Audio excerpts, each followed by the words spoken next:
If you're writing fantasy, I want to invite you to my brand new free training called How to Write a Fantasy Novel That Works. You'll hear me talk about things like the number one decision you need to make before you start outlining or writing your book that will save you tons of time and effort, plus the reason why so many fantasy authors have trouble finishing their drafts and what you can do to avoid making this mistake. And of course, we're going to talk about world building, so how to focus on the key elements of your story world and then how to link those elements to your plot and your characters. And to spoil some of my own surprise, you'll also hear all about my brand new book at the end of the free training. So if you want to join me for free, go to savannahgilbo.com/fantasy to choose a date and time that works best for you, and I will see you there. What I think Harry Potter does, because it is a shallow learning curve and because it crosses middle grade into YA, is that the world is complicated. I'll say that first, right? And it gets really complicated as Harry ages. So when Savannah says that these books help teach her about death, I really am drawn to stories about grief in any way. I've had a lot of grief in my life. And I think that you're aging with Harry in a way that it's confusing and you're struggling with it at different levels and different complexities as you go through each story. Welcome to the Fiction Writing Made Easy podcast. My name is Savannah Gilbo, and I'm here to help you write a story that works. I want to prove to you that writing a novel doesn't have to be overwhelming. So each week, I'll bring you a brand new episode with simple, actionable, and step-by-step strategies that you can implement in your writing right away. So whether you're brand new to writing or more of a seasoned author looking to improve your craft, this podcast is for you. So pick up a pen and let's get started. In today's episode, I'm sharing part of an interview that Abigail K and I did with Tim Grahl, the CEO of StoryGrid, to talk about our new book, The StoryGrid Masterwork Analysis Guide to Harry Potter and the Sorcerer's Stone. And at the time this episode airs, it is officially available for pre-order, which is super exciting, especially because I'm giving away a handful of bonuses with purchase. I will tell you more about those at the end of this episode, but if you want to check them out now, you can go to savannahgilbo.com/masterwork, and I will put that link in the show notes. Now, in this conversation, Tim is interviewing Abigail and I about our new book, and I say our book because technically I was the author of the book and Abigail was my editor. But at this point, it's a labor of love on both of our parts, and we've both been so involved. So it really is our book. And in this interview, Tim asks us questions like, why the heck did we choose to spend so much time reading, rereading, and analyzing every single scene and every single page of this book? Because it is a labor-intensive process. So we talk about that, and then we talk about what these books mean to each of us. So why we wanted to study this first book in the series in particular, why we think it was a mega bestseller, and what we gained from this whole process. So it's a really fun episode, a little different than what you're used to maybe, but I think you'll really enjoy it. So let's go ahead and dive right into the conversation. All right, so as we get started here in this conversation, I don't think people, a lot of times when they think about the kind of analysis we do at StoryGrid and what goes into this, like how deep dive it is and how long it takes and how much effort goes into it. And it's not like writing kind of any other type of book, I don't think. And so I wanted to hear from both of you first, just what is it about Harry Potter that made you think, okay, this is worth spending this much time going basically word by word through this entire book? Like, why, what about Harry Potter inspires that kind of due diligence on the book? Yeah, and it is no joke. So it is a project that can last as long as you let it last. But for me, Harry Potter, so I was 11 when the first book came out. Harry was also 11, so I literally grew up with Harry, Wow. Which was really fun. And I was always a voracious reader, but I was reading a lot of adult fantasy, adult horror, adult sci-fi. And this was the first time I saw a kid my own age doing really cool things. So that was really special for me. And then as the series continued, Harry faced things that I was dealing with, like a lot of death. I dealt with a lot of death as a teen and in my early 20s. And my parents weren't quite equipped to help me deal with that. So Dumbledore, McGonagall, Hagrid, Lupin, Sirius, they became my mentors. And watching Harry as a young person my own age deal with stuff like that was pretty instrumental in how I dealt with it and how I became the human I am today. So to say it holds a special place in my own heart is an understatement. Also, you'll see soon that Abigail and I are huge Harry Potter nerds still. So that's me. Yeah, I am seconding all of that. We're right in the same age group. And when these came out, these were really the books that I read. So my background is film, and I have always loved film. I've always been, enraptured by movies.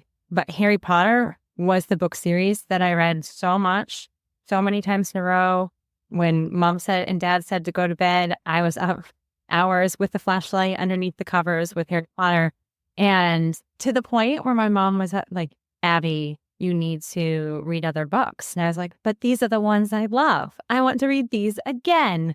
The funny story in my household was that when Order of the Phoenix was coming out, I was flying out to see my grandma in Indiana, and I was insistent that I had to pack all 4 books in my suitcase so I could read them the week of. So at the end of the week, when it was released at midnight, when I was there, I could read all 4. And my parents didn't know that I packed all 4 books, and Goblet of Fire is a heavy book. So, of course, my suitcase was over the weight limit. And they were like, why is your suitcase over 50 pounds? Now we have to pay this extra money. My dad is like unzipping my suitcase. He opens it up and he's like, yeah, you have 4 giant books in your suitcase. You're not going to read these this week. But I was insistent that we needed to pay the extra money so I could bring my books, because Kindle was not a thing back then. And I have always loved it. I love it for the characters, and I love it for the action. And we're talking about a story of ultimate good and evil. And that has always been something that I'm drawn to. That is something that I feel is rooted in my seeing meaning in life, about seeing how can we be the best versions of ourselves, and watching someone my age struggle with what it is to balance good and evil, and to embrace darkness within you, but make choices in order to be the best versions of yourselves, and to fight for others in order to protect family, protect home, and sacrifice, and making those sacrifices out of love.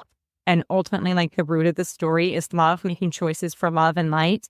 And some people love Star Wars and that good and evil story. And for me, it was Lord of the Rings and Harry Potter. And those were just the core belief of existence to me. And seeing the fun of that. Of course, the school setting. Who wouldn't want to go to Hogwarts? I'm still waiting for my letter. And just the fun and the magic of it. It just spoke to me on such a human level. And friendship, loyalty, courage, those are things that I strive to be in my life. And I know that I will fail at them constantly, but those are core in my belief of what can be a good way to live, to be a good human being. And yeah, they're great examples of that. So I have no problem spending hours and hours in these pages. I will never fall out of love with these books. And it's a whole different experience analyzing it as a masterwork. You'll see.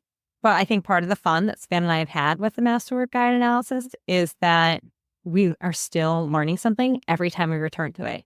And we're talking about Savannah and I are super nerds here. So we have read these books every year, maybe multiple times a year since they were published. And we were there from the beginning, and we're going to be there until the day I die.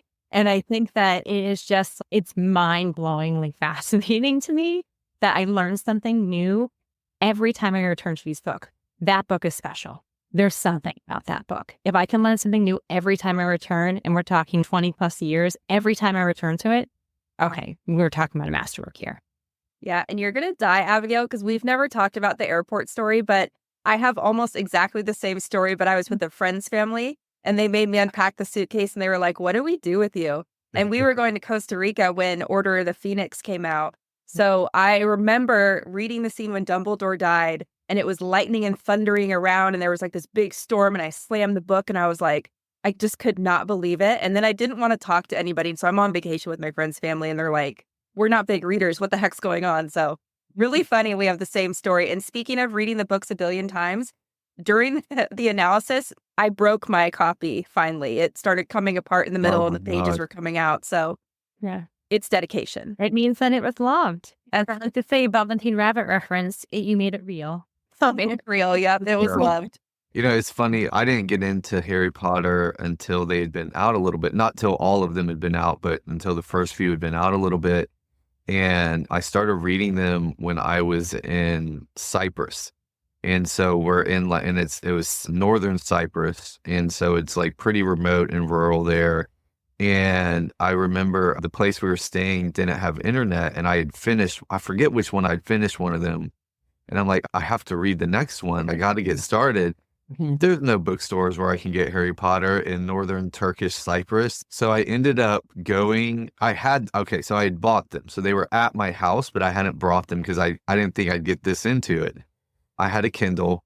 And so I walked up to this place. It was like the only place that had internet. And I used Pirate Bay to download a pirated copy of them. So this was before they were on Kindle. So somebody had sat down and typed out the whole book. Gosh. There were like misspellings and typos and like all this kind of stuff.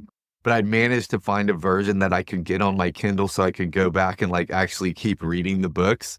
So I totally pirated them. I did pay for them. I had actual paper copies back at home, but we couldn't take them all the way across the world. They were too big. That was like my story of like, okay, I have to keep reading these. I have to know what happens. And so I'm like up in this little coffee shop in Turkish Cyprus. Nobody understands English there. And I'm like pirating these books so I can get them on my Kindle so I can read them. So I think what's interesting about your perspectives, you hear so much about people that love Harry Potter and have loved it since they were children, and it means so much to them, and a lot of what you said. But now that you've become so acquainted with the books, because I was trying to think, I was like, I wonder if there's anybody other than J.K. Rowling that knows the books as well as you two do right now.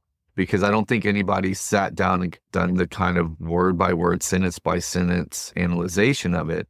So, you know, the question is always, why did these books like hit the market and become these crazy bestsellers over so many years, as opposed to all the other magic books and all the other fantasy books and even books based on kids? There's lots of books that have each of those elements. So now that you like stepping out of what they meant to you personally, and you've looked at them with this really logical hat on, what do you think is made these particular books? And we're talking specifically about Philosopher's Stone or Sorcerer's Stone. What do you think made them become what they were? When Abigail and I talk about it, there's three main things we keep coming back to. One of them, of course, is characters, because Harry's the underdog that we all want to root for, and we want him to succeed and have a better life and find love and belonging. But also there's kind of someone for everybody in the cast. Mm-hmm. So, you know, we can relate to Harry, but we can also totally identify with Hagrid. I do, because I love animals, and I'm just as, you know, I want my dogs to call me Mummy, right? Like he does. You can relate to the teacher of McGonagall who's strict, and maybe the ones like in book 2, Professor Lockhart, he's goofy and silly, right? And so characters are a big deal. Animal characters too, I think they totally count. So that's number one, characters. I think number 2, of course, the world building. It's super immersive. You feel like you're there. And also, as we study it, we realize every single little detail counts for something. Mm-hmm. And to me, as someone who is world building for my own fantasy series, that's amazing and magical. And then third that we see is it weaves together the external plot and the internal character arc so dang well that you can't separate them. And so to us, we're like, this is the most fascinating thing. We want to nerd out and figure out how to do this in our own writing, because we're both working on fiction stories and need to world build and stuff like that too. Mm-hmm. Yeah, and to build off of that internal and external marriage is key for me. And Savannah and I talked about this, how I think that any true masterwork does this. And they're inseparable, because stories are about change, right? So we need to see character growth and we need to see plot development. Two biggest things that you need to see in a story. How you execute that is where the magic is made. And I think when we look at characters, because there is a giant cast in Harry Potter, if you do the on-stage characters in a chapter, you can get 20 plus characters in a chapter. But all of them have purpose, and they all come into play as setups and payoffs in this like really unbelievable way. And when we say no line is wasted, that is truly the case here. One thing about Harry Potter, and this is also why I think you study as a masterwork, you never ever use this as a comparable title. And part of the reason for that is because, and when I say compare, like when you're pitching, if you're pitching, don't use this comparable title because there is no next Harry Potter. I think that's the thing. It's like Harry Potter is its own thing now. It's a franchise. It's more than a book, but that doesn't mean we can't learn from it as a masterwork. And part of the reason for that is because we go from middle grade to YA. So very few times do you ever see a story actually cross categories within genre. And we do this successfully because we age with Harry. Harry Potter is a shallow learning curve, meaning that we learn the world with Harry. That's my bread and butter. I love shallow learning curves because I think that I get to experience the story in a way that helps me to comprehend it more. Savannah, she's a master in all fantasy, and she can do the steep learning curve and the shallow learning curve. For me, I'm just like, I like to take it step by step, although I enjoy some steep learning curves. But I'm going to gravitate more towards the shallow learning curve because I think I wrap my head around it more. What I think Harry Potter does, because it is a shallow learning curve and because it crosses middle grade into YA, is that the world is complicated. I'll say that first, right?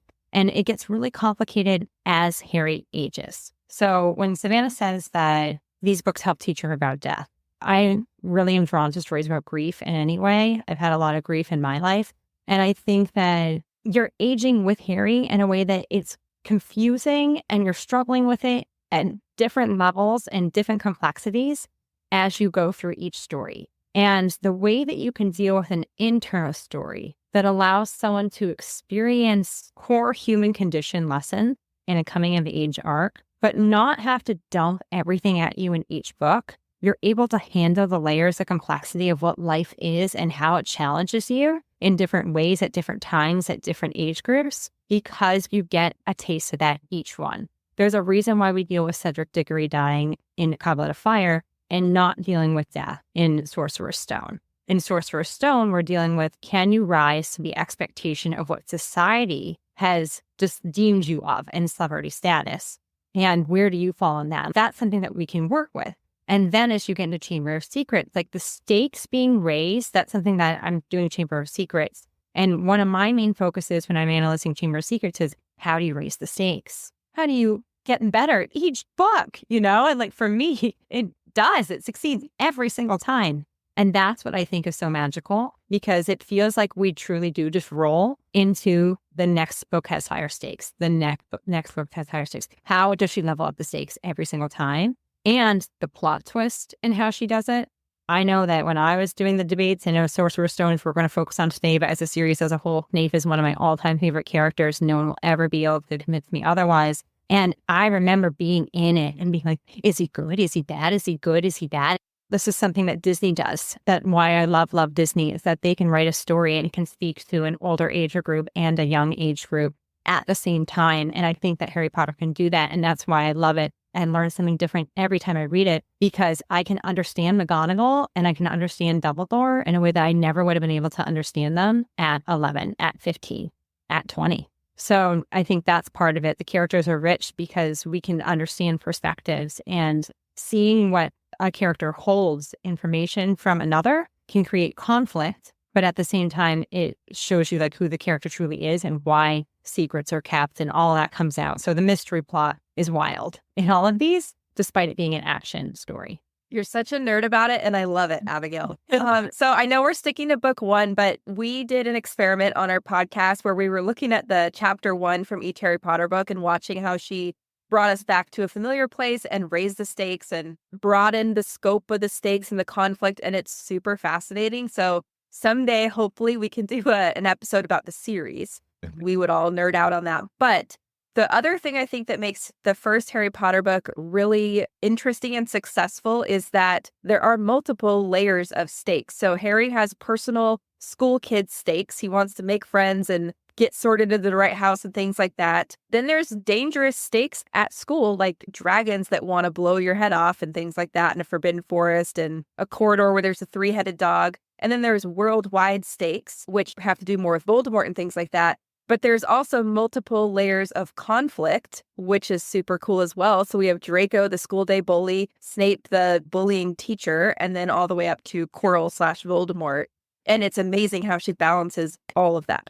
I would like to just hear from both of you. If you were talking to a writer and you were like, okay, you should spend some time studying Harry Potter, right? Like you should read our masterwork guide. You should spend some time. Yeah, you absolutely should. What would you tell them if you spend your time and effort doing this, spending a lot of time with this one book and understanding it deeply, like how is it going to make them a better writer? So I'd love to hear from both of you, like what you would tell a writer, why they should spend so much time studying this particular book. Yeah. So the selfish reason why I wanted to do this project is because I wanted to understand why I love this book, how I could write a book like this. And I used to feel very overwhelmed, very like no confidence that I could do something as cool as this. And who knows if I ever will, but I don't feel scared coming to my project anymore because I've seen the back end of how things work. And that knowledge has empowered me to try things and to start with a draft that doesn't have everything tightly plotted or all the setups and payoffs figured out and all the characters equaling their final purpose or things like that. I think that was huge for me, is just understanding the mechanics because that's how my brain works and that gives me more confidence.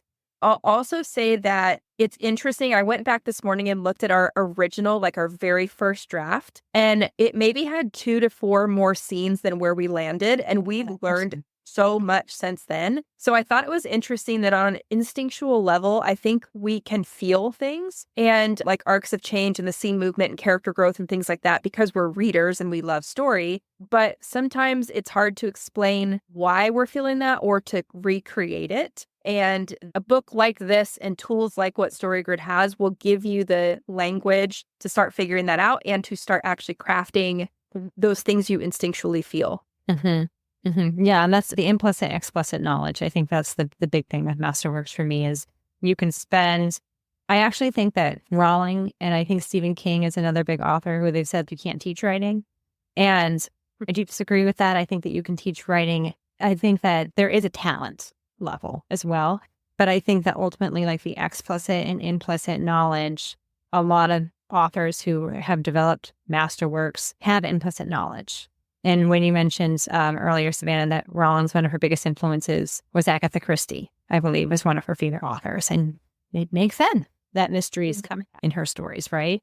For me, I think selfishly, writing masterworks, one of my favorite reasons to have done this project is collaboration. And I have said it since day one with my Harry Potter gurus who I've worked with. The friendship that I have built with those people is very special to me, and that's like a whole different level. Also, I think that just being able to communicate the same language in order to understand how something is working or not working, like that was key for me getting out of my own head sometimes. Because like when I've worked with Savannah back and forth, like you can spend a lot of time, and authors do this just naturally because you're writing a book and only you can write your book. Even if you have a coach, even if you have an editor, only you can write the book, right?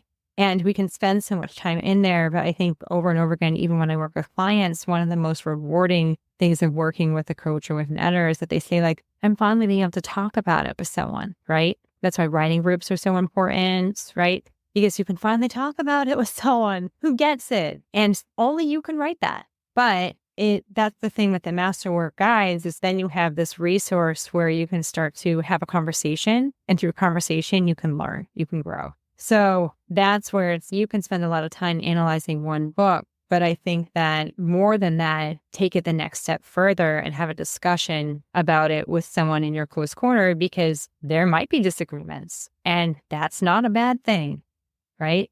So I think that's where it's like really understanding it. For me, it was gaining confidence. Honestly, I think that's the biggest thing I gained. I gained confidence in being able to say, I believe that this is the change because ...